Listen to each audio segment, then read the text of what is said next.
Welcome USS Constitution crew. I'm Gunner's Mate Second Class, Carlos Nieves, and today I'll be going over a disassemble and a reassemble, a function check, a pre-fire and post-fire check of the Mark 11 Mod 2 saluting battery. What I have in my hand is something similar to an MRC. That stands for Maintenance Requirement Cards. You guys will get really familiar with that once you join the fleet.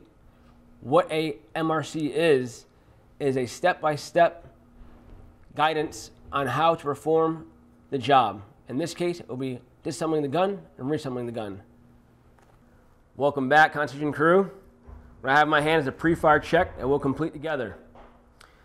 Again, this is not an actual MRC, but it's written like an MRC would be written. The first thing says pre-fire, and the next thing is PPE. You will always see that in MRC. Your PPE is your personal protective equipment. In this case, it's your safety glasses, which we have right here. Then there's a note. You always want to read the note.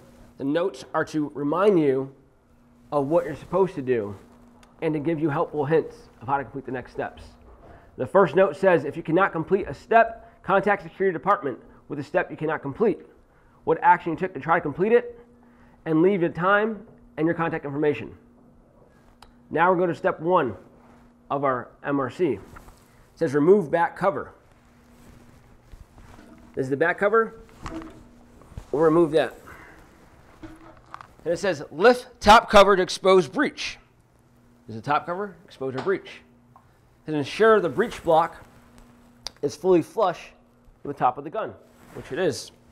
For the next step, it says pick up your crankshaft lever from under the gun, it's right here, and mount it to the side of the gun at a 90-degree angle, which is 90 degrees. Slide on. Now it says push crankshaft lever forward. This will put the breech in a down position. We push forward, and now we're going to use our eyes to make sure the gun is clear. So we'll look down the barrel to ensure there's nothing inside the gun. So the gun is clear. Now we're going to ensure the crankshaft lever stops in a safe position when we bring it back. What we're going to do is grab on our crankshaft, pull back, it stops.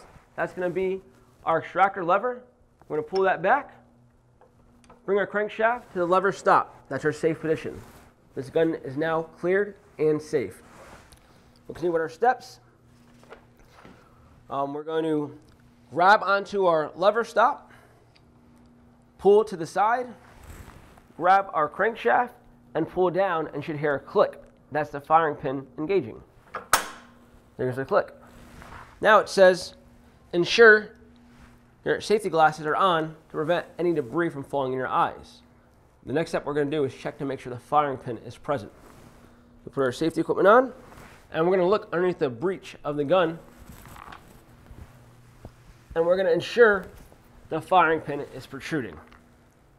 That concludes our pre-fire check.